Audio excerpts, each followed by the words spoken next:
¿Estamos listos, hermano Hernán? Adelante, profesor. Muy bien, quisiera empezar diciendo si alguno tiene algún comentario hasta aquí o alguna pregunta o atingencia que quisiera hacer antes de continuar con el análisis de Isaías. Estamos en Isaías y vamos a pasar a un poquito más a ver a los capítulos 24 a 27 de Isaías. Pero antes de continuar, quisiera saber si alguien de ustedes tiene alguna reflexión, comentario o preguntas aquí.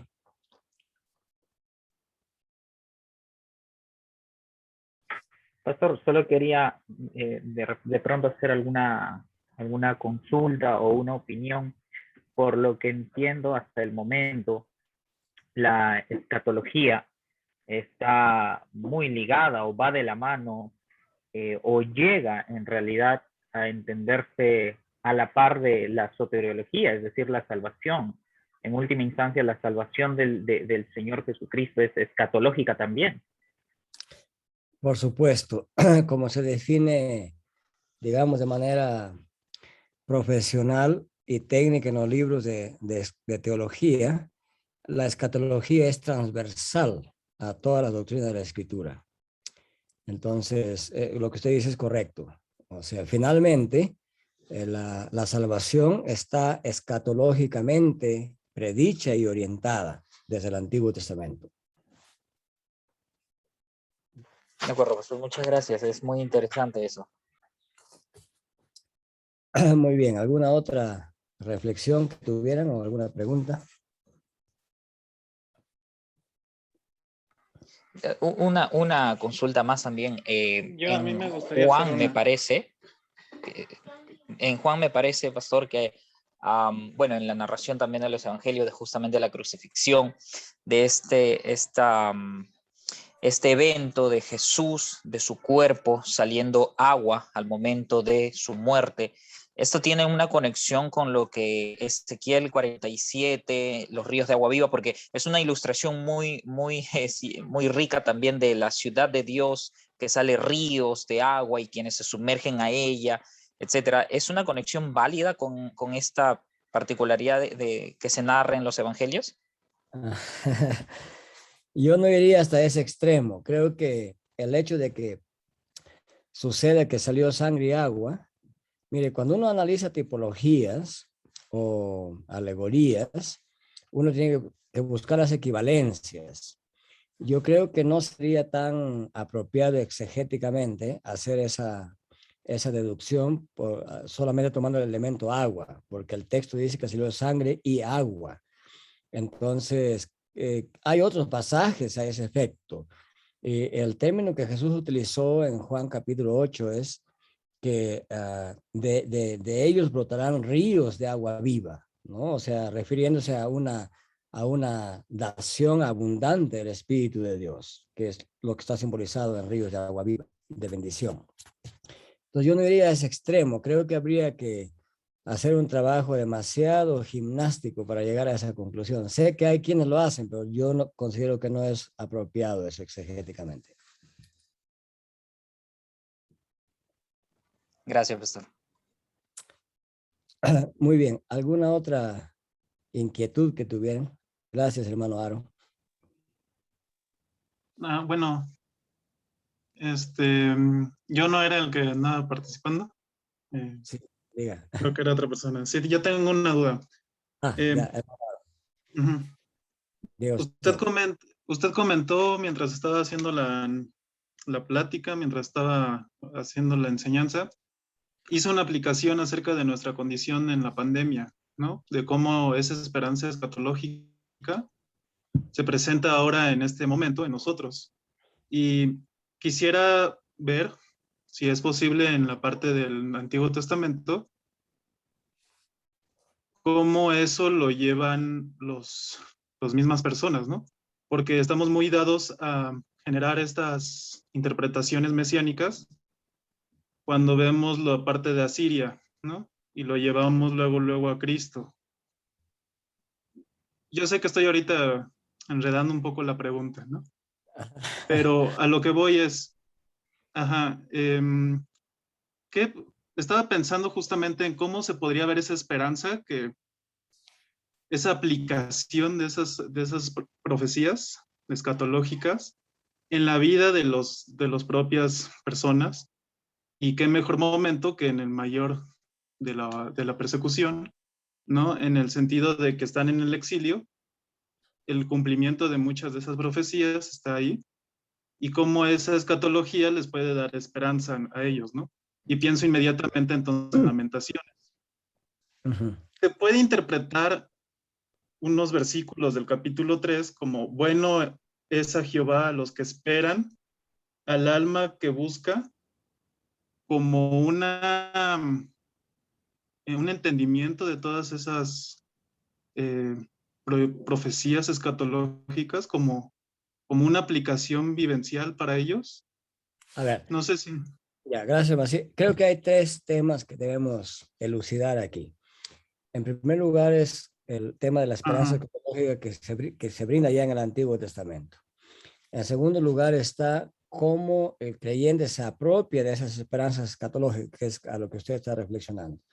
Y en tercer lugar, Ajá. cómo se aplicaría el desenvolvimiento de los creyentes del Antiguo y Nuevo Testamento, cómo eso podría aplicarse hoy a esta época de aflicción que vive el planeta. Ajá. Y que obviamente esta aflicción que vive el planeta no está fuera de los planes de Dios. O sea, la teología bíblica, especialmente la teología bíblica expresada en el libro de Job, nos muestra que nada lo que ocurrió en la vida de Job, y ciertamente nada lo que ocurre en la vida de cada creyente en diferentes épocas de la historia, está fuera del plan de Dios. Esa es la tercera reflexión que voy a hacer. Entonces, primero, la esperanza escatológica del Antiguo Testamento. Obviamente, la esperanza escatológica del Antiguo Testamento está inextricablemente unida al hecho de la relación del hombre con Dios. Esta relación no siempre es armónica. Cuando el ser humano desobedece a Dios, al ser humano le vienen aplicadas de parte de Dios las maldiciones del pacto. Eso está claramente establecido en Deuteronomio 28 al 31. Sí, claro. Entonces, a pesar de que Dios anuncia su juicio pactual sobre su pueblo y sobre el mundo en general, sin embargo, la esperanza escatológica consiste en que Dios no usará el juicio para una aniquilación total del ser humano, ni de su pueblo, sino Ok. que lo usará como juicio purificador. Y entonces de ahí surgirá un remanente fiel como elemento corporativo a nivel individual de la aflicción por la cual pasa un creyente por desobediencia a Dios o por pecaminosidad delante de Dios. De esa aflicción, Dios hará que surja un creyente con una fe más fuerte, más purificada para obedecer a Dios. Ese, digamos, es la nota esperanzadora escatológica que discurre del Antiguo hasta el Nuevo Testamento. Ahora, en segundo lugar está el tema que usted está pensando, cómo se aplica esta escatología. Cuando el pueblo de Dios se vio afligido por el juicio pactual de Dios, lo que los profetas llamaron al pueblo es lo siguiente: mira bien de dónde has caído, en otras palabras, has desobedecido el pacto, busca a Dios, porque Dios en su pacto también promete: si mi pueblo se apartare, lo esparciré, pero si mi pueblo se arrepintiere, entonces yo volveré a tener misericordia de él. En esa dinámica histórica se desarrolla la escatología pactual de la palabra de Dios. Entonces, cuando el pueblo clama a Dios y vuelve a Dios, Dios le muestra misericordia y restaura a ese remanente fiel que él ha prometido constantemente. Entonces, ¿dónde está ahí la esperanza? En que Dios siempre rescatará a aquellos que le buscan. Bien, ¿cómo se aplica esto a situaciones eclesiásticas, digamos, desde no solamente desde el Antiguo Testamento, sino también el Nuevo Testamento? Es que en circunstancias de aflicción general, porque Dios ha visitado a este planeta con varios juicios en forma de llamados desastres naturales, en forma de pandemias, en forma de guerras, Es decir, han habido varios desastres en toda la historia del mundo que Dios en su plan de gobierno del cosmos ha diseñado para que el ser humano tome cuenta de que Dios está presente, de que Dios está actuando, que Dios gobierna. Por supuesto que quien tiene mayor conciencia de esa realidad es el pueblo de Dios. En el caso nuestro hoy es la iglesia de Jesucristo.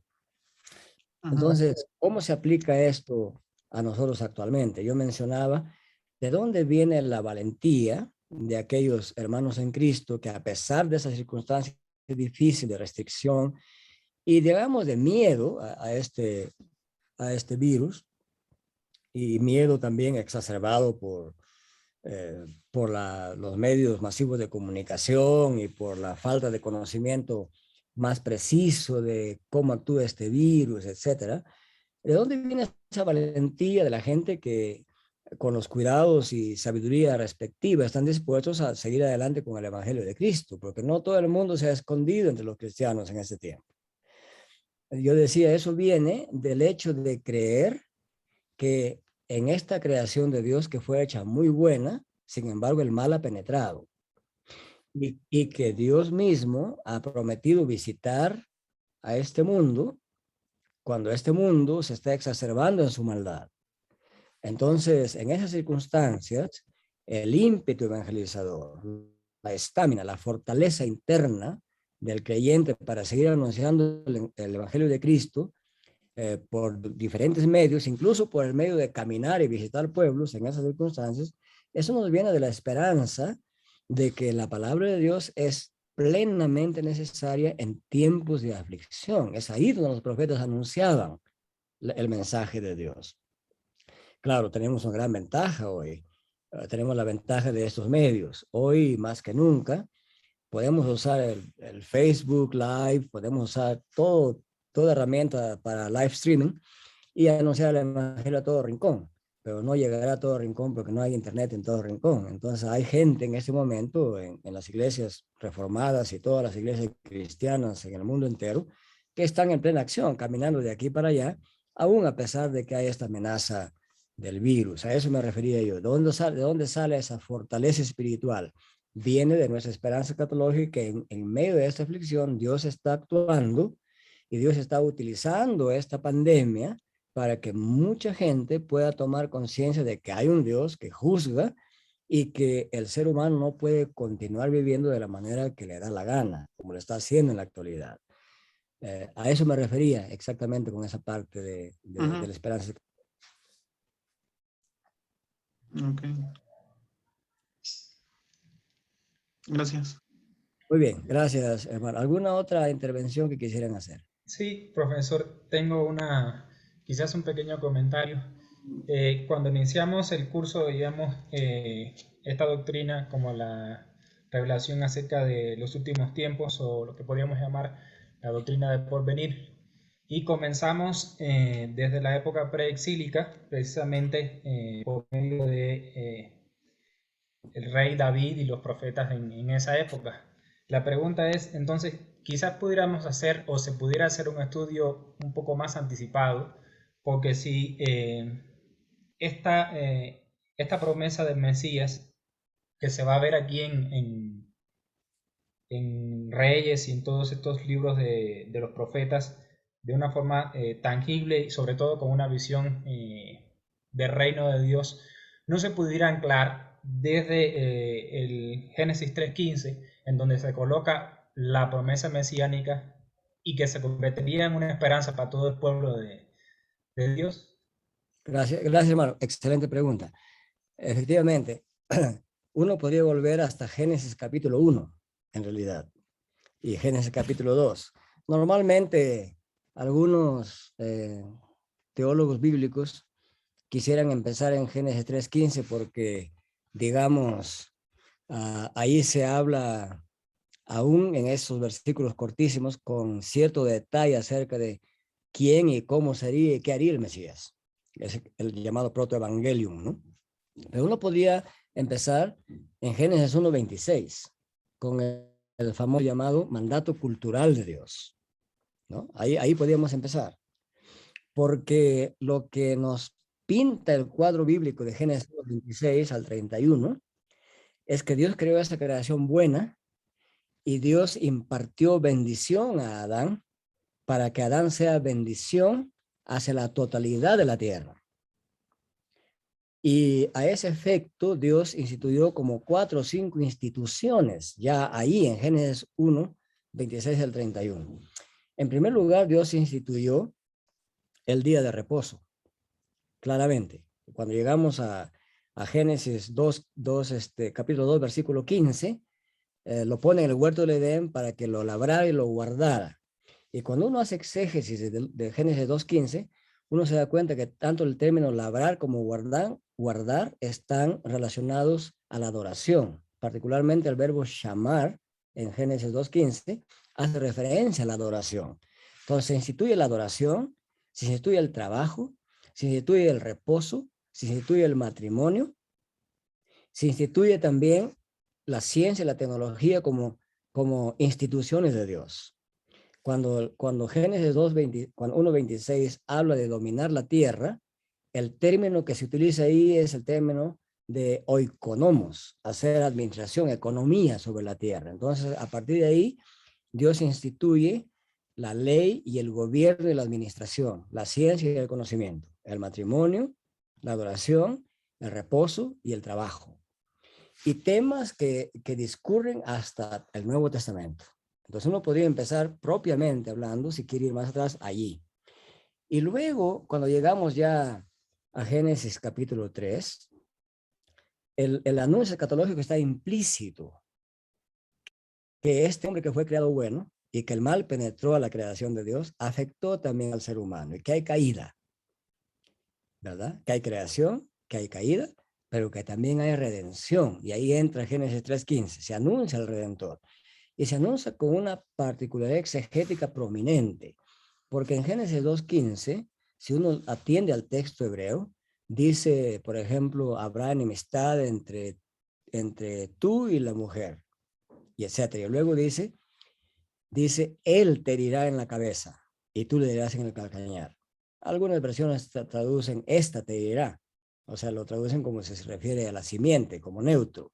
Pero el texto hebreo usa el pronombre personal masculino en tercera persona y por lo tanto estrictamente debiera leerse no sino ni esta, sino él te herirá en la cabeza. Y él ya da a entender que el Redentor que aplastará la cabeza, que vencerá a la serpiente, en otras palabras, que vencerá a Satanás, es Cristo.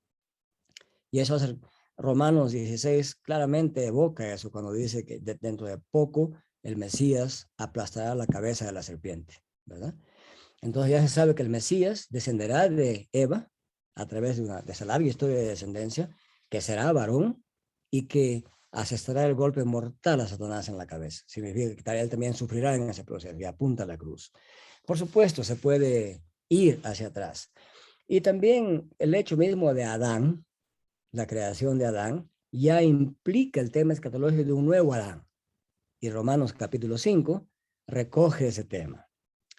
El mismo huerto del Edén tiene también implicaciones escatológicas en Génesis capítulo 2, porque ese mismo Edén es visto en Ezequiel como un monte. Y en el Apocalipsis se ve otra vez ese huerto del Edén, ya no con un solo árbol de la vida, sino con varios árboles de la vida, etc. Es decir, uno podría construir apropiadamente y con propiedad exegética una en el mundo preexílico es porque escatológicas respecto al reino de Dios y al reino del Mesías son explícitamente prominentes, pero para nada eso es óbice que impida que uno pueda hacer escatología desde los primeros capítulos de Génesis. Y su pregunta es completamente válida en ese sentido. Muchas gracias. Gracias, gracias, profesor. Muy bien. Si hubiera alguna otra pregunta, si no, continuamos con la clase. Está libre el tiempo para ustedes. Bien, vamos a continuar entonces con la clase. Voy a compartir la pantalla otra vez.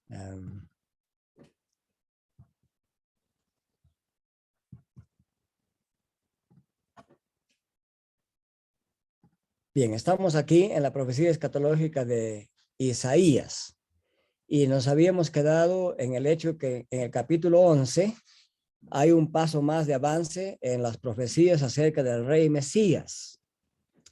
Bueno, ya mencionamos que en Génesis se anuncia el Mesías, en Génesis 3:15 el protoevangelium que se llama.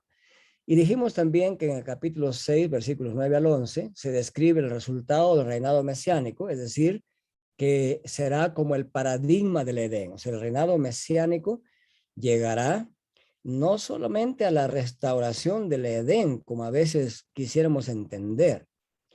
El Edén de este nuevo reinado mesiánico es superior al Edén del Génesis capítulo 2. ¿En qué sentido es superior? Eso lo da a entender 1 Corintios 15. No voy a entrar en los detalles exegéticos, pero voy a resumirlo así. La razón por la cual el nuevo Adán, el último Adán, ha traído esta bendición espiritual con la resurrección, según el capítulo 15 de 1 Corintios, la razón por la cual este Edén es superior al Edén del primer Adán, está en esto, que en el huerto del primer Adán, con todas las bendiciones alrededor, aún estaba presente la amenaza de la serpiente o de Satanás. En el huerto del Edén final de Cristo, la presencia del mal ha sido completamente eliminada y todo lo que habrá es solamente bien, un estado de absoluta bendición de la iglesia de Cristo, de la totalidad de los tiempos, siendo o experimentando la totalidad de la bendición de Dios sin ninguna amenaza de mal y tentación. Eso es importante que entendamos. Yo les recomiendo que en algún momento ustedes hagan un estudio exegético profundo del contraste entre el primer Adán y el último Adán de 1 Corintios 15 con la resurrección, y ustedes van a darse cuenta de lo que estoy diciendo. Bien, entonces, digamos que Isaías 11, 6 al 9 describe el resultado del reinado mesiánico, el cual será como el paradigma de un Edén, no solamente restaurado, sino un Edén sublime. Y la paz prevalecerá en el monte santo, que es la tierra prometida, y el conocimiento de Dios penetrará al mundo entero. Entonces las naciones se cobijarán bajo la bandera del reino mesiánico en la Nueva Jerusalén, y finalmente ello va a contribuir a la salida o éxodo del remanente de Egipto y de Siria. Eso está en el capítulo 11 de Isaías, versículos 15 y 16. Habiendo dicho eso, entonces, Isaías, capítulos 24 y 27, tocan el tema de la ciudad del caos en contraste con la ciudad de Dios. No hay duda que aquí fundamentó San Agustín su gran obra de filosofía de la historia llamada La ciudad de Dios, en contraste con la ciudad de Roma, que representaba la ciudad del caos y de la maldad. Entonces, la ciudad del caos y la ciudad de Dios está reflexionada en los capítulos 24 y 27 de Isaías. Hay que notar que desde el capítulo 13 de Isaías al capítulo 23 se trata del juicio de Dios contra las naciones paganas, mientras que el capítulo 23 al 27 tratan del juicio del mundo con la resurrección de los justos y la imposición del orden final por parte de Jehová. Esto es escatológico. No ha sucedido plenamente todavía. En estos capítulos, entonces, el profeta Isaías va más allá del clímax y la caída de las naciones hacia un nuevo mundo más allá de la muerte, es decir, hasta el juicio final. En esta profecía, la ciudad del caos, que está representada por las naciones paganas, está contra la ciudad de Dios, representada por Sión. Pero la ciudad del caos será destruida y la ciudad de Dios será protegida y preservada. Eso se declara y se implica en el capítulo 27, 1 al 13 de Isaías. Ahora, la ciudad de Dios bajo juicio y más allá del juicio es también presentada en los capítulos 28 al 35 de Isaías. En estos capítulos se pronuncia el juicio contra Jerusalén a través de las campañas militares de Asiria al final del siglo VIII antes de Cristo. Podemos explicarlo así. En los capítulos 28 al 32 se muestra un cuadro del pueblo de Dios antes de la restauración del reinado de Jehová y el inicio de una paz un poco más duradera. Y en los capítulos 33 al 35, viéndolos panorámicamente, se detalla el entronamiento de Jehová con el resultado de que habrá una justicia mundial que se sobrepone a toda oposición. Así lo establece, digamos, escatológicamente, el reinado de Dios y el dominio de Dios en el mundo, desde Sion, en los capítulos 1 al 39 de Isaías. Como conclusión de estos capítulos 1 al 39 de Isaías, podríamos decir que los capítulos 1 al 39 muestran el juicio de Dios contra Jerusalén, de la cual emergerá un remanente fiel y una nación purificada que un día será gobernada por el verdadero Mesías. Es importante notar entonces que en estos capítulos ya se muestra una clara separación de la Jerusalén terrenal, ideal, de la Jerusalén escatológica. En otras palabras, no hay que hacerse ilusiones que en la Jerusalén terrenal, en algún momento, como algunos lo han tratado de pintar, el Mesías reinará físicamente al mundo entero. Cuando lleguemos al Nuevo Testamento quizás podemos analizar más este tema, pero por ahora basta decir que aquí ya se introduce una clara separación de la Jerusalén terrenal de aquella Jerusalén escatológica, ideal, que la presenta el Nuevo Testamento.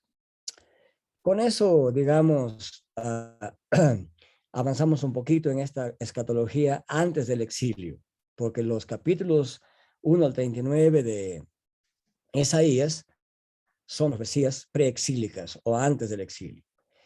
Pero en esos tiempos también apareció la profecía de Sofonías. Entonces vamos a hablar un poquito de la profecía del profeta Sofonías. Y voy a leerles un capítulo, el capítulo 1, hasta el capítulo 2, versículo 3, para tener contexto y entender la visión panorámica de la escatología profética de Sofonías. Dice así el capítulo 1, hasta el capítulo 2, versículo 3. Palabra de Jehová que vino a Sofonías, hijo de Cusi, hijo de Gedalías, hijo de Amarías, hijo de Ezequías, en días de Joás, hijo de Amón, rey de Judá. Destruiré por completo todas las cosas de sobre la faz de la tierra, dice Jehová. Noten que aquí es un juicio de carácter global. Destruiré por completo todas las cosas de sobre la faz de la tierra, dice Jehová. Destruiré los hombres y las bestias. Destruiré las aves del cielo y los peces del mar y cortaré a los impíos. Y raeré a los hombres de sobre la faz de la tierra, dice Jehová. Este lenguaje es el lenguaje evocando lo que dice Génesis capítulo 6 al 8, el lenguaje del diluvio universal, raer de sobre la faz de la tierra todo ser viviente. Extenderé mi mano sobre Judá, o sea, de la tierra, ahora pasa a Judá, y sobre todos los habitantes de Jerusalén, y exterminaré de este lugar los restos de Baal, y el nombre de los ministros idólatras con sus sacerdotes. Noten ustedes que desde un lenguaje general, planetario, se dirige a Judá, se dirige a Jerusalén y Judá, y luego se dirige Dios su guerra santa contra el propio Baal y contra los ministros que propagandizaron su idolatría con sus sacerdotes. Y a los que sobre los terrados se postran al ejército del cielo, y a los que se postran jurando por Jehová, jurando por Milcom, y a los que se apartan en pos de Jehová, y a los que no buscaron a Jehová, ni le consultaron. Calla en la presencia de Jehová el Señor, porque el día de Jehová está cercano, porque Jehová ha preparado sacrificio y ha dispuesto a sus convidados. Y en el día del sacrificio de Jehová castigaré a los príncipes y a los hijos del rey y a todos los que visten vestido extranjero.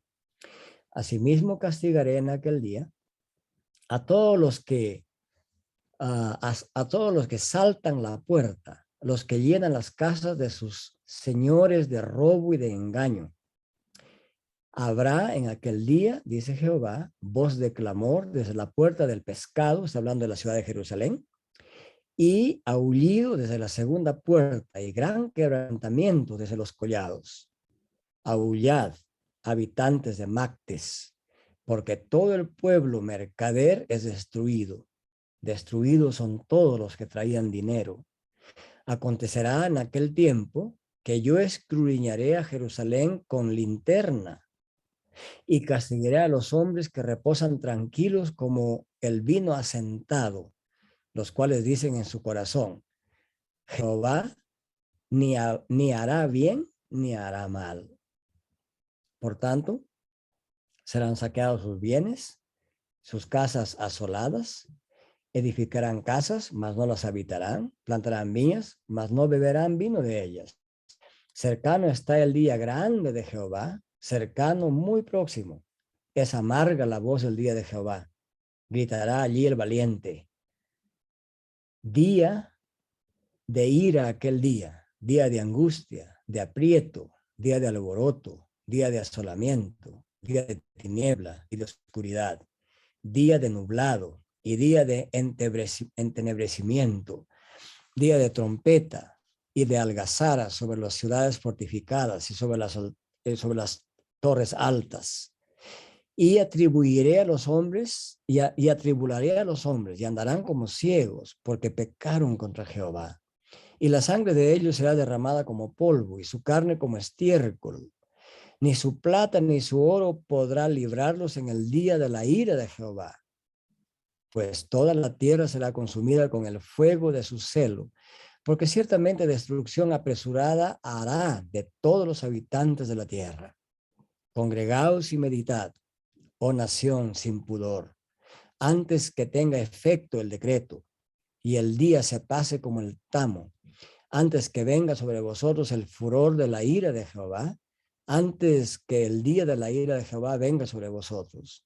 Buscad a Jehová, todos los humildes de la tierra, los que pusisteis por obra su juicio, buscad justicia, buscad mansedumbre, quizás seréis guardados en el día del enojo de Jehová.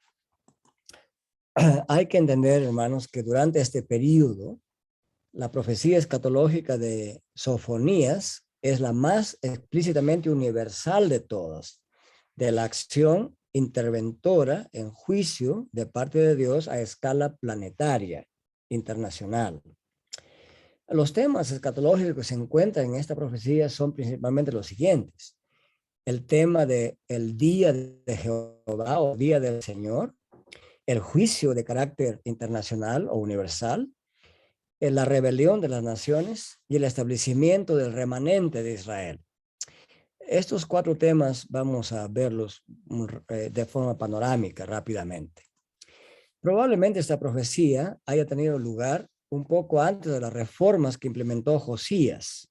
Esto habría sucedido en los años 621 a.C. y declara la guerra santa contra Judá. El juicio se inicia con la casa de Dios mismo, según el capítulo 1 y los versículos, todos los versículos del capítulo 1 hasta el versículo 3 del capítulo 2.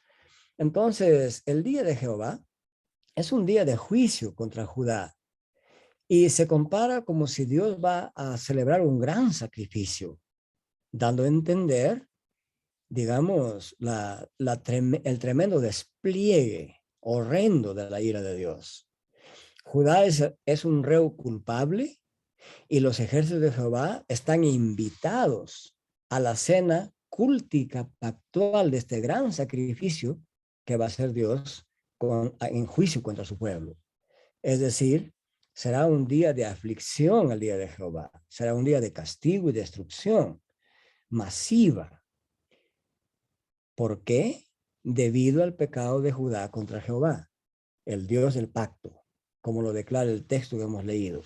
Ahora, esto, hermanos, esta escatología, esta profecía escatológica hacia el futuro, cuando el día de Jehová llegó sobre Judá y que se cumplió parcialmente en el exilio, tanto del reino del norte y del sur, esto es algo que hay que tomar en serio como creyentes. El libro de Hebreos recoge esta idea general de lo que es la visitación de Dios en juicio. Cuando dice horrenda cosa es caer en manos del Dios vivo. Es que la violación al pacto con Dios no es una cosa liviana. Dios lo toma en serio. Y tan en serio lo toma que nos ha dejado estas profecías para hacernos estremecer como creyentes frente a los actos de rebeldía y desobediencia contra Dios. A veces cuando leemos el Antiguo Testamento pensamos que es una historia del pasado, y ciertamente lo es.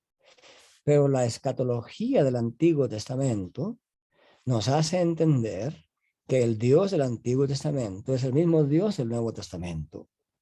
Y cuando leemos Mateo capítulo 25, y especialmente los versículos desde el 36 al 45, el lenguaje no es diferente cuando se habla del juicio de las naciones. Entonces, es muy importante que la iglesia actual tome muy en serio esta profecía escatológica del día de Jehová. El día de Jehová ha sucedido una y otra vez en la historia redentora del Antiguo Testamento.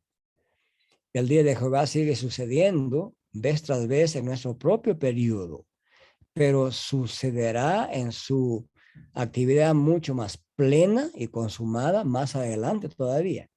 No podemos decir eso ya pasó, ha pasado, sigue pasando, pasará nuevamente. Y el escritor de Hebreos advierte a los hermanos cristianos hebreos de este tema, de la ira, de justicia de Dios para con su propio pueblo y no solamente con el resto de naciones.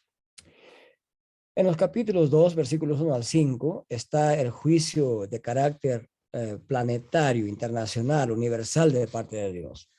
Aquí en el capítulo 2, 1 al 5 del libro de Sofonías, se profetiza el juicio a las naciones.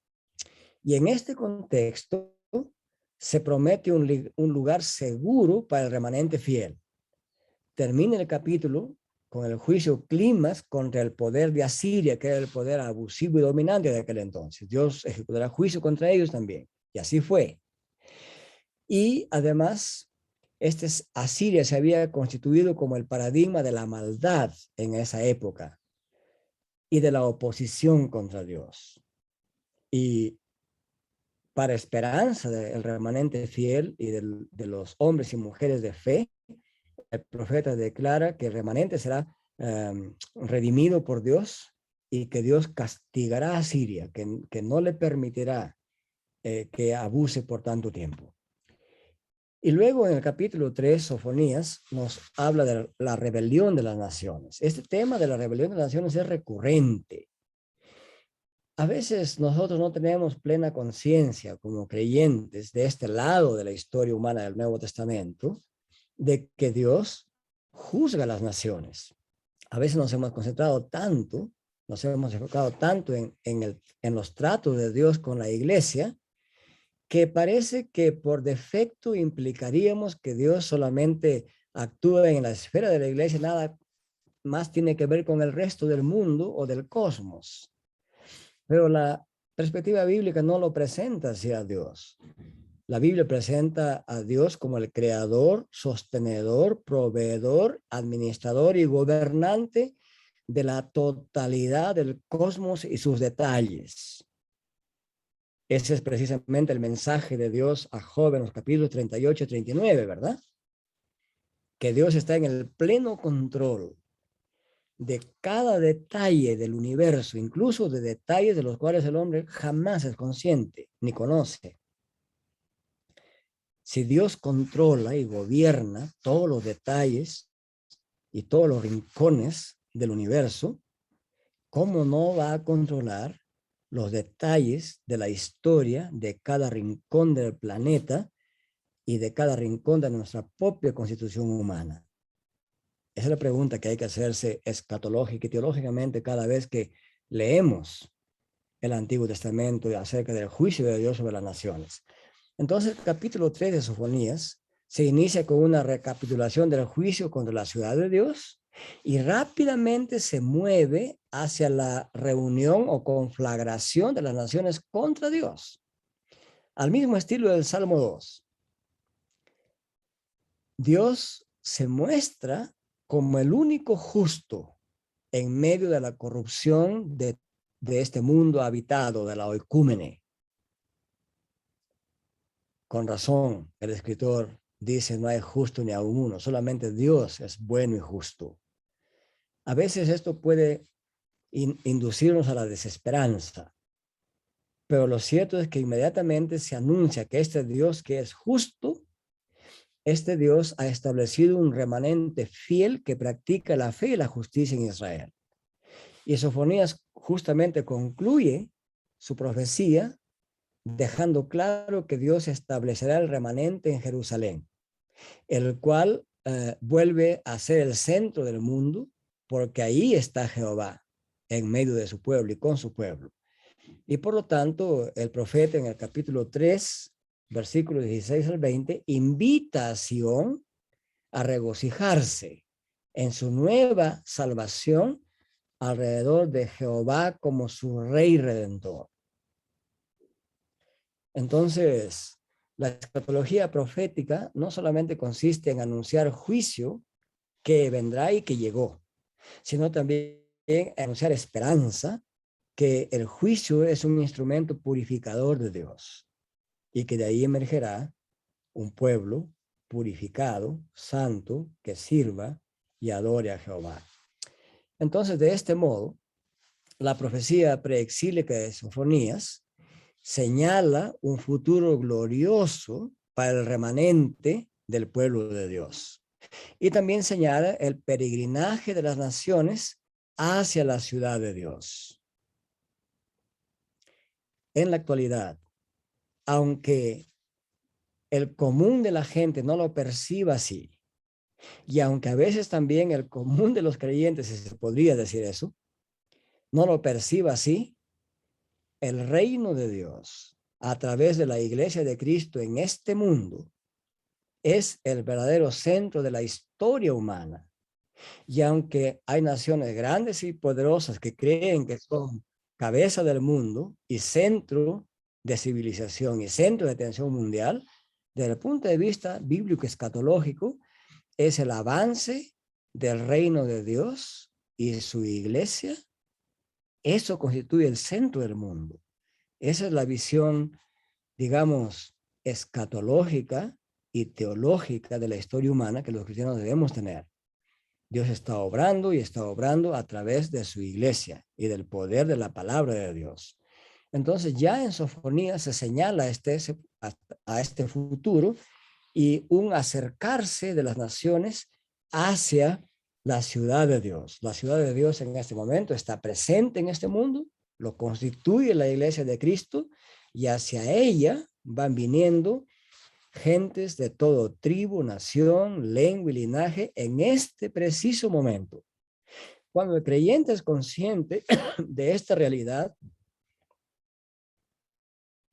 entonces quedan de lado las desesperanzas y los derrotismos y al creyente lo llena de impulso y el Espíritu de Dios obra impulsando a la iglesia a seguir su camino misionero de predicar a tiempo y fuera de tiempo. Este mandato misionero es parte de la vivencia escatológica del pueblo de Dios aún en el día de hoy. En este propio Sofonías ya se ve la dimensión universal de la oferta de la salvación por parte de Jehová. Hoy esta oferta de salvación de parte de Cristo es a toda nación, tribu, lengua. Las naciones de Israel y de Judá en aquel entonces son el pueblo pactual de Dios. Pero dentro de ellas, el verdadero pueblo de Dios es el remanente fiel. Hoy la iglesia es el nuevo Israel. Hoy la iglesia es el nuevo pueblo del pacto, por efecto de ese pacto que Cristo declaró en Mateo 26 y paralelos. Entonces, ese mismo Cristo del pacto del Nuevo Testamento, puesto de pie en un monte en Galilea de los gentiles. En Mateo 28, 19 y 20 dijo, toda potestad me ha sido dada en el cielo y en la tierra. Por lo tanto, id y haced discípulos de todas las naciones, etcétera. En virtud de este pacto y en virtud de esta visión escatológica, Cristo, consciente de que Él es el Jehová del Nuevo Testamento, en que Él es el Redentor, el Mesías verdadero a que apuntaba y señalaba la escatología veterotestamentaria, declara que tiene todo el poder, toda la potestad sobre todo el mundo y que no hay ningún milímetro cuadrado del universo que esté fuera del alcance del gobierno y reinado de Cristo. Es en vista de esta visión escatológica de Cristo mismo que la iglesia está empoderada por el Espíritu de Dios para ir por todo rincón del planeta anunciando el evangelio de salvación a todo aquel que cree, para que no se pierda, sino que tenga vida eterna. Con eso, con esa reflexión concluimos esta visión panorámica de la profecía escatológica del tiempo preexílico. Y entonces podemos avanzar un poquito a la escatología exílica. Pero quisiera hacer un alto aquí por si alguno de ustedes tenga alguna reflexión, intervención o alguna pregunta que quisiera hacer.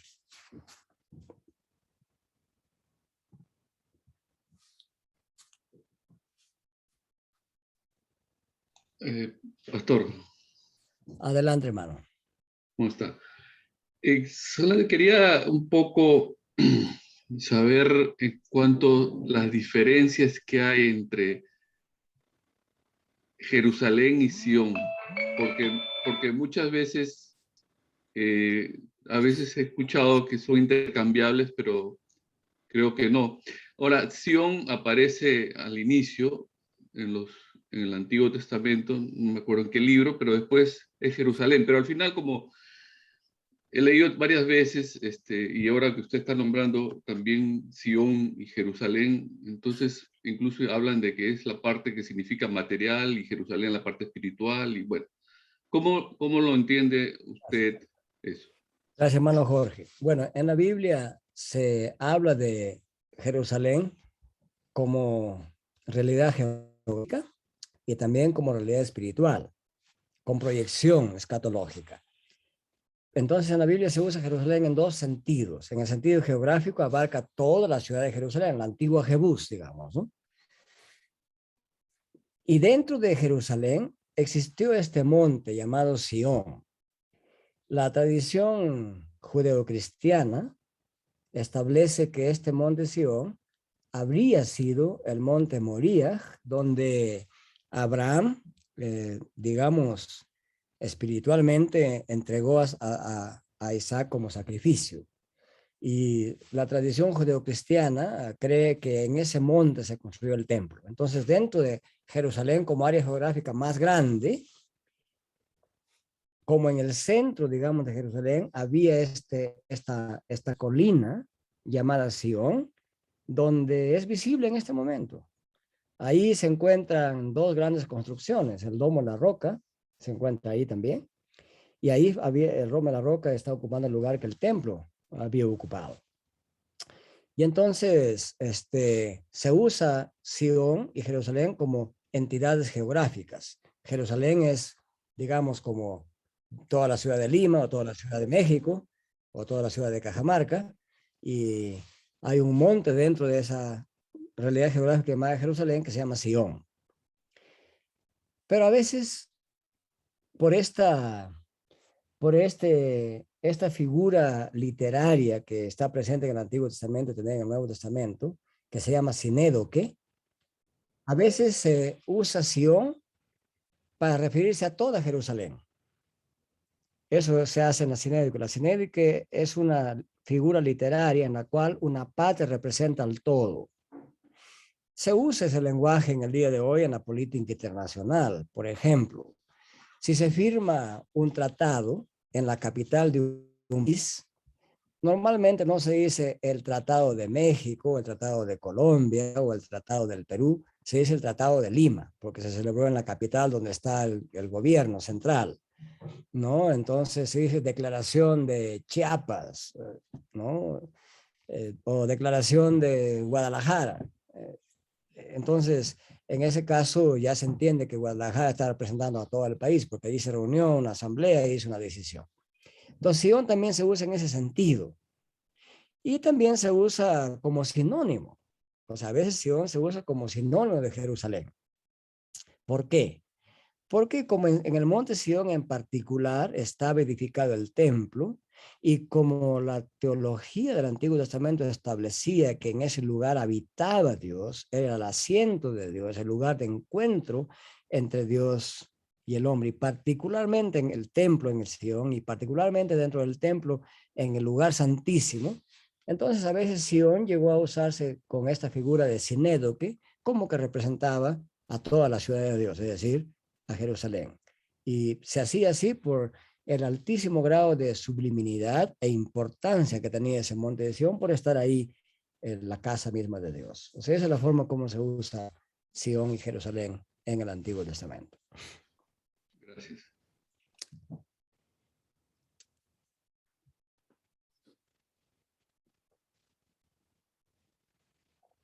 Muy bien, ¿alguna otra pregunta, hermanos? ¿Alguna otra reflexión que quisieran hacer?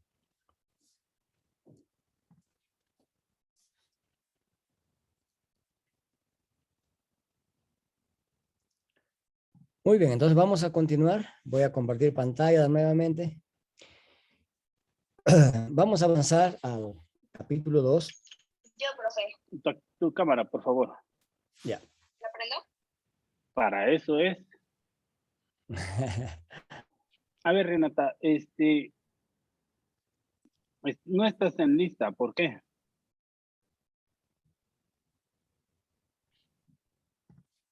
Si enciendes el micrófono, te escucho. Perdón. Estoy inscrita en la escuela y estoy en el grupo. He hecho tareas, de hecho. No sé. Creo que se filtró una plática, disculpe. No está bien, creo que hay alguien que quiere inscribirse en el grupo o algo así. Puede usted seguir adelante y si es apropiado puede inscribir a la persona que quiere inscribirse.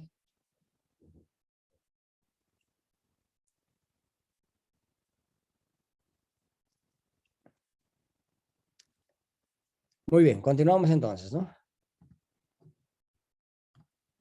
Bien, entonces vamos a avanzar al capítulo 2. El capítulo 2 trata de la profecía exílica. Después de introducir este tema, vamos a parar ahí para continuar a las 5 con el resto de este capítulo. Trataré de no correr demasiado, el tiempo es corto y trataremos de comprimir lo máximo posible de aquí hasta el viernes que nos toca.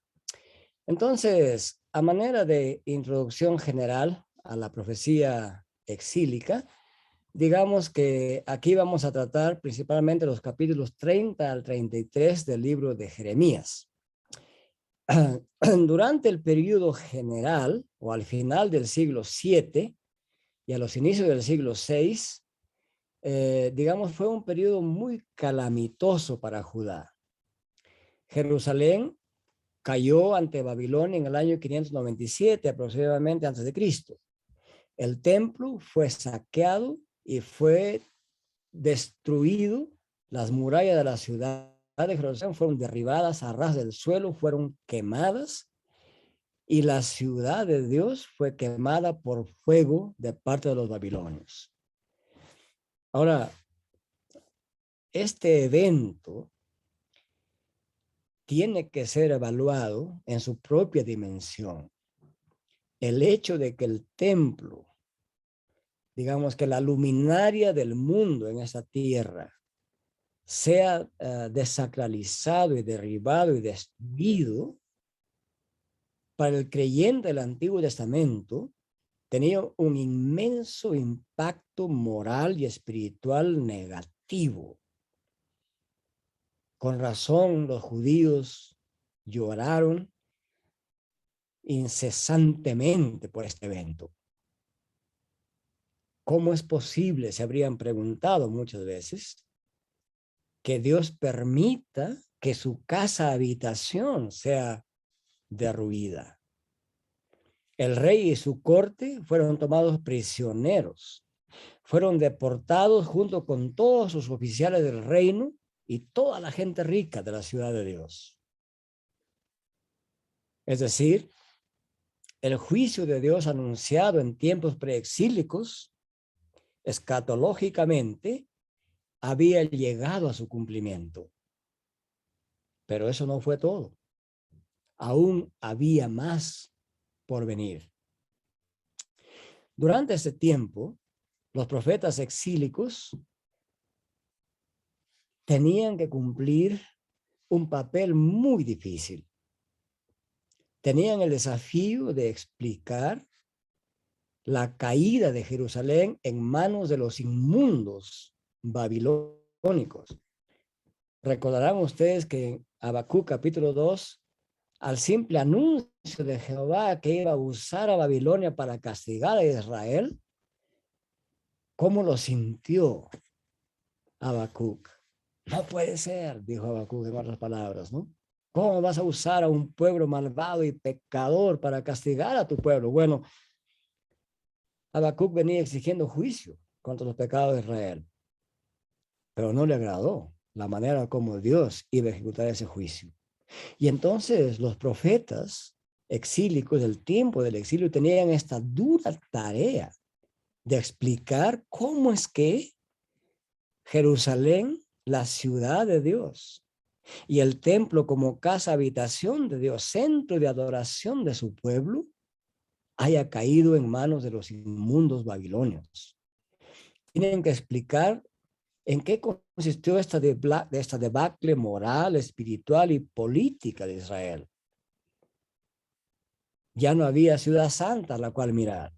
No había templo en el cual esperanzarse de encontrarse con Dios. Ya no había el arca del pacto. No habían sacrificios, ni sacerdotes, ni rey. En este contexto, queridos hermanos, los profetas tenían que responder teológicamente a preguntas punzantes, claves, importantes, como por ejemplo, ¿cuál es la relación entre la naturaleza de Israel y su aparato institucional, cultural?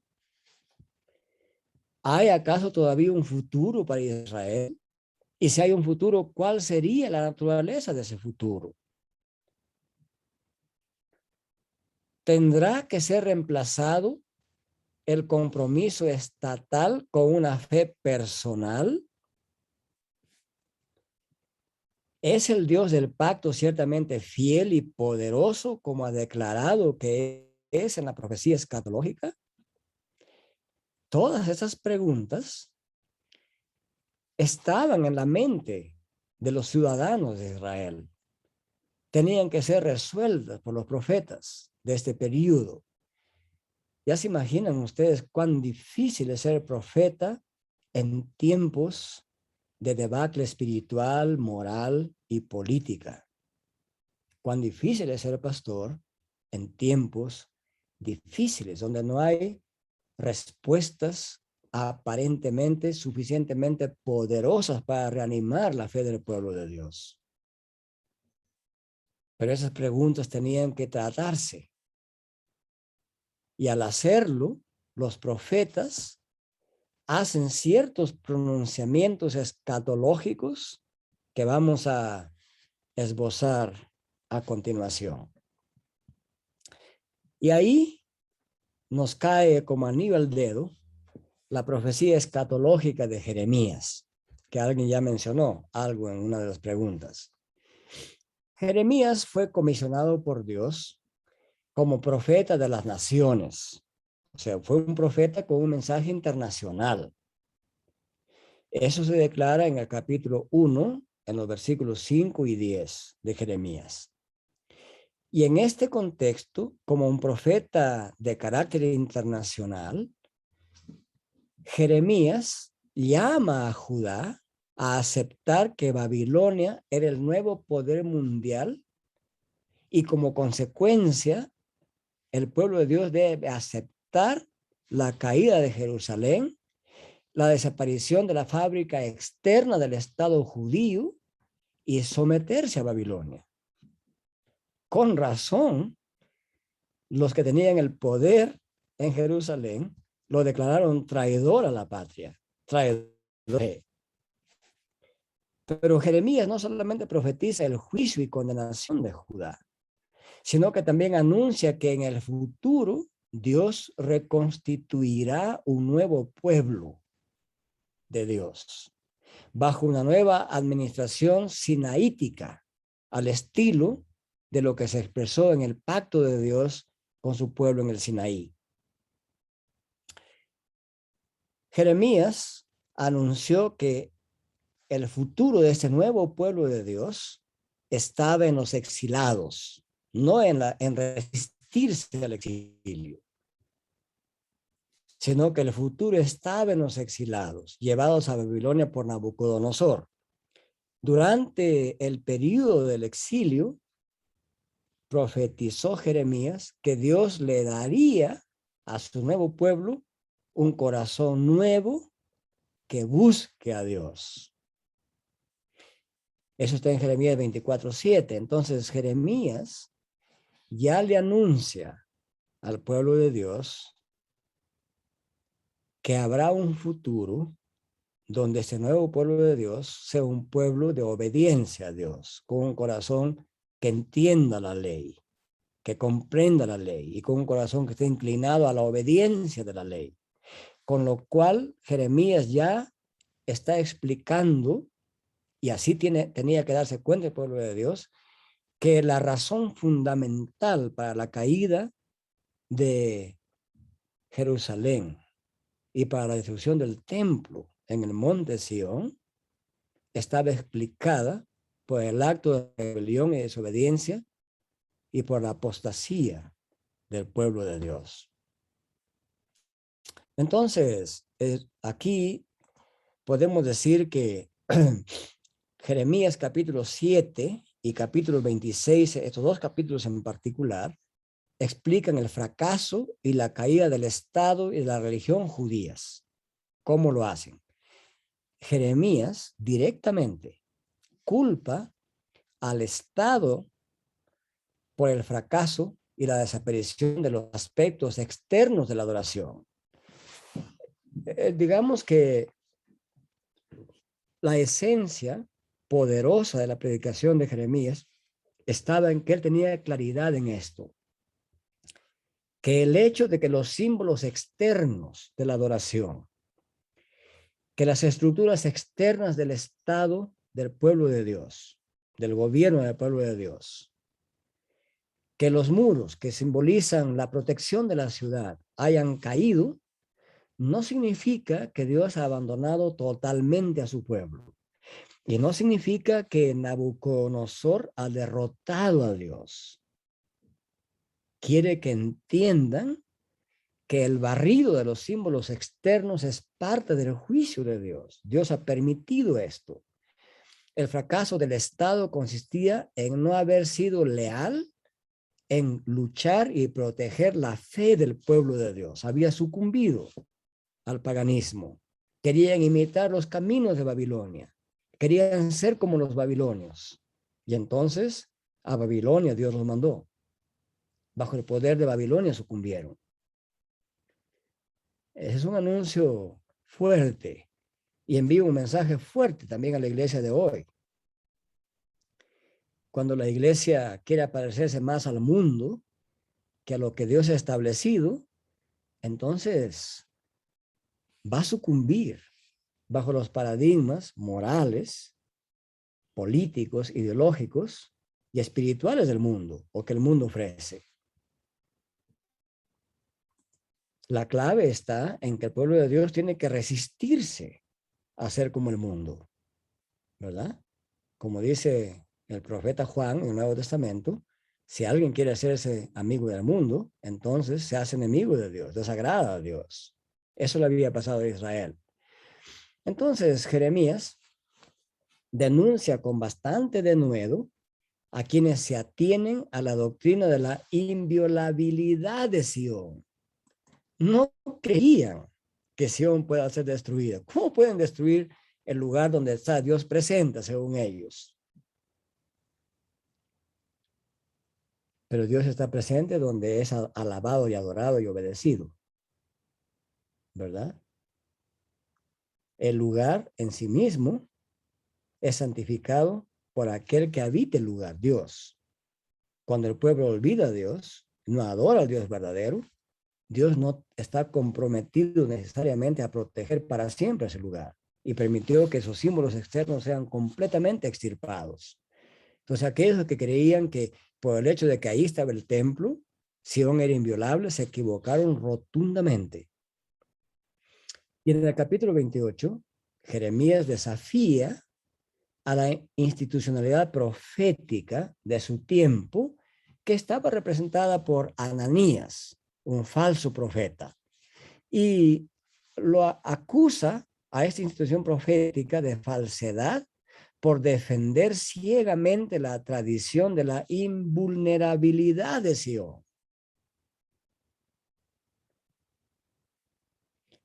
Jeremías explica que la nación judía ha fracasado por no haberse dado cuenta de que el templo de Jehová era el lugar donde Jehová ejercía su autoridad sobre Israel y sobre el mundo en general. La gente veía erróneamente el templo como una garantía de la presencia de Jehová, es decir, la construcción, la edificación. La veían como una garantía de la presencia de Jehová, como si Jehová estaba obligado a estar encerrado dentro de los muros de Jerusalén y dentro de los muros del templo, como si fuera un talismán que no permitiría su destrucción. El templo no era un talismán. Dios quería ser adorado en su templo de manera verdadera, según su palabra, según sus mandatos. Quería ser obedecido, que la gente vea que ahí está la autoridad de Dios y que es un pueblo modelo para el mundo. No fue así Israel. Entonces los símbolos externos no pueden resolver el problema de pecaminosidad interna del pueblo de Dios. Entonces el mensaje de Jeremías fue muy claro, puesto que el pueblo de Dios no ha relacionado correctamente aquello que representaba el templo, es decir, presencia de Dios, comunión con Dios, adoración verdadera a Dios, entonces no podía asegurarse que la tierra prometida sea inviolable. Y eso lo declara en el capítulo 7 de Jeremías, versículos 3 y 7. Y de esta manera, Jeremías profetiza el final del Estado judío, de la estructura externa del Estado judío. No profetiza el final de los judíos, pero de sus estructuras externas, tanto físicas, culturales, como políticos y militares, sí. Y en ese contexto de juicio terrible, de explicación de por qué este juicio, sin embargo, Jeremías introduce un tema escatológico bien importante para la escatología bíblica, el nuevo pacto. Y al profetizar sobre el nuevo pacto, y eso nos lleva a Jeremías 31 al 34, Jeremías hace una contribución distintiva a la profecía escatológica. El contexto de esta profecía del nuevo pacto de Jeremías 31 lo constituye el llamado libro de la consolación, que está formado por los capítulos 30 al 33 de Jeremías, que trata en estos capítulos de la restauración de las bendiciones a Israel y a Judá después del exilio. Aquí otra vez Jeremías como que quiere instalar en la mente y en el alma de los creyentes judíos que con la destrucción del templo y la ciudad y sus muros no termina el trato de Dios con Israel, sino que Dios restaurará nuevamente después de este periodo de aflicción, de purificación y de instrucción a Israel, restaurará las bendiciones a Israel y a Judá después del exilio. Y esto constituye la esperanza profética. Jamás en la palabra de Dios, en toda la escatología del Antiguo y del Nuevo Testamento, jamás se anuncia juicio, destrucción y aflicción, que es como parte del ejercicio de la justicia de Dios. No se anuncia ese juicio sin anunciar también el lado de la gracia, misericordia, restauración y salvación de parte de Dios.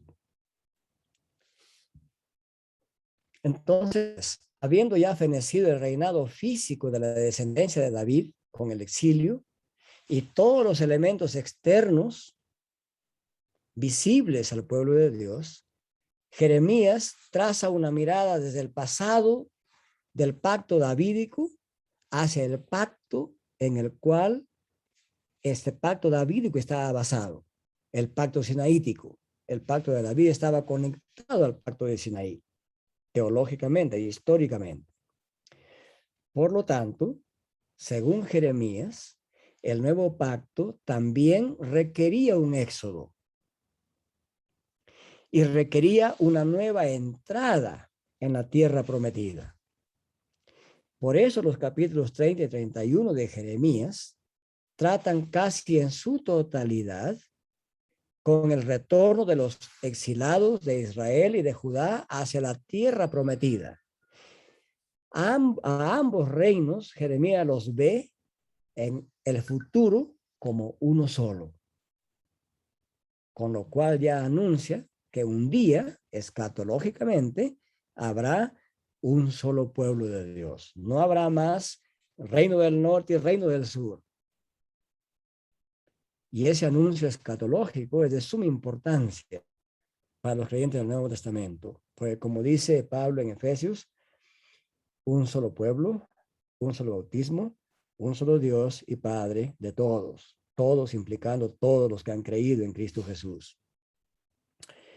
Jeremías 31 empieza con la frase escatológica, he aquí vienen días. Esta es una fórmula típica de un anuncio escatológico. He aquí vienen días, es decir, en el futuro. Señalan a un futuro, aunque no necesariamente muy remoto.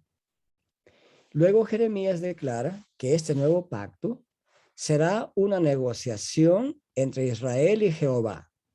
O sea, no se tratará de una negociación de tira y afloje entre Israel y Jehová, sino que será impuesto por Jehová unilateralmente, como lo fue en el Sinaí.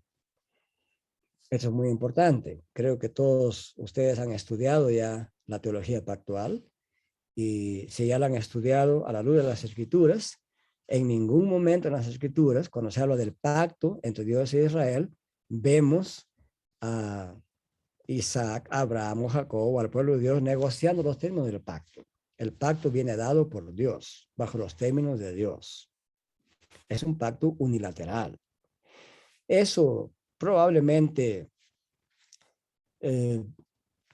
cause rechazo en una mente llena de una filosofía autonómica del siglo XX y XXI, donde estamos acostumbrados nosotros a querer poner nuestra partecita y creemos que podemos negociarle a Dios ciertos términos, y especialmente con la influencia del posmodernismo relativista de este siglo, muchos creyentes tenemos esa noción muy escondida en lo más recóndito de nuestras mentes y de nuestras ideologías. O sea, no puede ser que Dios sea totalitario, dictatorial, que impone su pacto y que el hombre no tenga nada que decir, etcétera, ¿no? Bueno, eso en la mente de Dios eso no funciona así. Dios es el creador, es el soberano. Él ha llamado a un pueblo. Él le va a dar su ley, la ley de Dios, no la ley de los hombres, la ley de Dios. Dios va a establecer los términos, cómo él tiene que ser concebido, cómo tiene que ser pensado, cómo tiene que ser adorado, cómo tiene que ser tratado. Y todo lo que le incumbe al hombre es escuchar esa ley, escuchar ese pacto, comprender sus términos, aceptar sus términos, marchar bajo sus términos como un buen soldado de Dios y de Cristo. Puede ser que eso provoque rechazos ideológicos y mentales de los que hemos sido infectados por el postmodernismo relativista de esta época, pero esa es la concepción de la Sagrada Escritura. Dios es soberano y el ser humano que cree en él llega a ser su siervo. Y en el Antiguo Testamento, ser siervo de Dios es un título de altísimo honor, en contradistinción de la ideología política griega, en la cual ser siervo era algo que olía a infidelidad y era rechazado por las mentes, no solamente griegas, pero también romanas. Pero en la Biblia, ser siervo de Dios es algo deseable, algo de altísimo honor, porque significa que Dios tiene comunión con ese siervo, que Dios protege a ese siervo y que se convierte en el amo. Y qué mejor que alguien tenga como amo al Dios soberano, creador, justo y misericordioso, y no diosesíos paganos, pedazos de plata, de barro, de madera, que simplemente son ídolos entretejidos en estructuras ideológicas que esclavizan y bestializan al ser humano. Entonces es muy importante entender esto. Entonces Jeremías declara que este nuevo pacto no será una negociación entre Israel y Jehová, sino que le será dado por Jehová unilateralmente. El nuevo pacto tendrá continuidad con el pasado, pero será cualitativamente más arrollado que el pacto sinaítico y que el pacto davídico, como también habrá un avance temporal en la historia de la redención. La diferencia cualitativa entre este nuevo pacto y los pactos anteriores radica en lo siguiente. Voy a tratar de explicar claramente estas diferencias. En primer lugar, mientras que el pacto sinaítico podía ser quebrantado por Israel, y lo fue repetidas veces como nos narra la historia bíblica, el nuevo pacto será inquebrantable. Se mantendrá ileso. Para garantizar esta inquebrantabilidad del pacto, en este nuevo pacto, Jehová pondrá en el nuevo pueblo de Dios un nuevo corazón. Habrá una transformación del corazón, una regeneración del corazón. Versículo 33 del capítulo 31. Asegurando así una nueva obediencia desde el hombre creyente hacia Dios. En segundo lugar, mientras que el pacto sinaítico estaba mediado por relaciones institucionales como el sacerdocio, la profecía, etc., entonces necesitaba contar con enseñanza y corrección permanentes, constantes. Pero en este nuevo pacto, según Jeremías, no tendrán que enseñar más cada uno a su prójimo. Es así que el corazón y mente regeneradas buscan permanentemente a Dios. Están inclinadas a buscar y a obedecer a Dios. Una tercera diferencia radica en que mientras el perdón de Dios estaba relacionado a un sistema sacrificial en el pacto sinaítico, en el nuevo pacto anunciado por Jeremías, Dios directamente perdonará el pecado y no se acordará más de su pecado, dice Jeremías 31:34. Ahora, esta profecía escatológica va incluso más allá de la experiencia cristiana. Apunta al día donde la expiación de Cristo será completa y finalmente consumada. Es decir, la era escatológica profetizada por Jeremías ve a una sociedad cambiada, a un nuevo Israel donde la palabra y el espíritu reinarán completamente en cada creyente. y donde el pecado no más estará en la experiencia humana. Es decir, ve hacia la iglesia glorificada y triunfante este nuevo pacto. Hasta ahí abarca. Jeremías entonces señala a la nueva creación que será efectuada por Cristo, como sabemos, en su segunda y final venida. Jeremías no profetiza la relación, digamos, en relación a la inclusión de los gentiles de Israel, y esto puede explicarse por el contexto de la profecía, porque uno se puede preguntar, pero ¿por qué no habla aquí que los gentiles serán incluidos en ese nuevo pacto? Bueno, él profetiza a una nación en crisis, y por eso enfatiza ante la nación judía su naturaleza, su elección y su rol en el mundo. Pero la inclusión de los gentiles depende de la reconstitución de Israel, de lo cual sí trata Jeremías y también Isaías. Cuando esto haya sucedido, es claro que otras fuentes proféticas que los gentiles serán incluidos en el nuevo Israel son claras, como Isaías capítulo 2, versículo 2 al 4. Entonces, hasta ahí, digamos, iniciamos esta segunda parte del día con la profecía de Jeremías y el nuevo pacto. Algunas cosas más quería decir sobre el nuevo pacto, porque sobre esto hay bastantes preguntas, pero las compartiré de 5 a 7 p.m.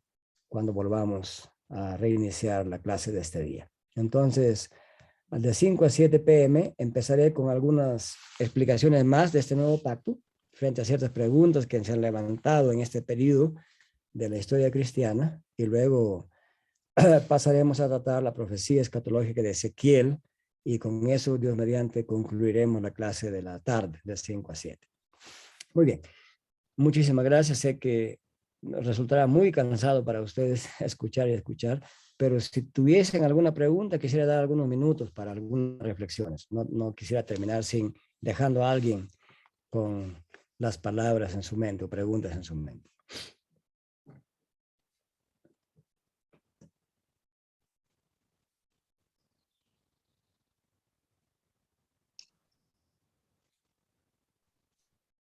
Pastor, buenas tardes. No sé si podré participar en una pregunta.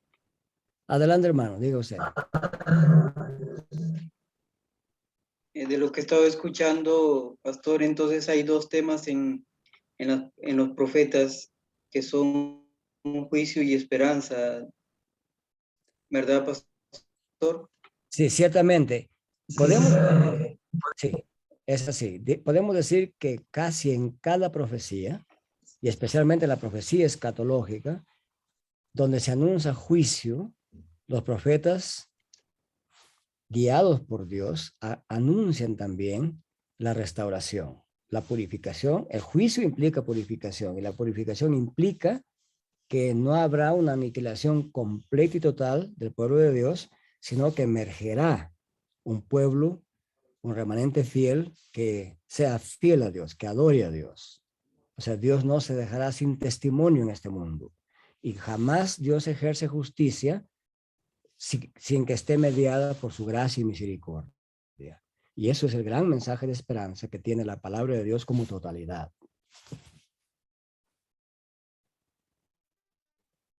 Gracias.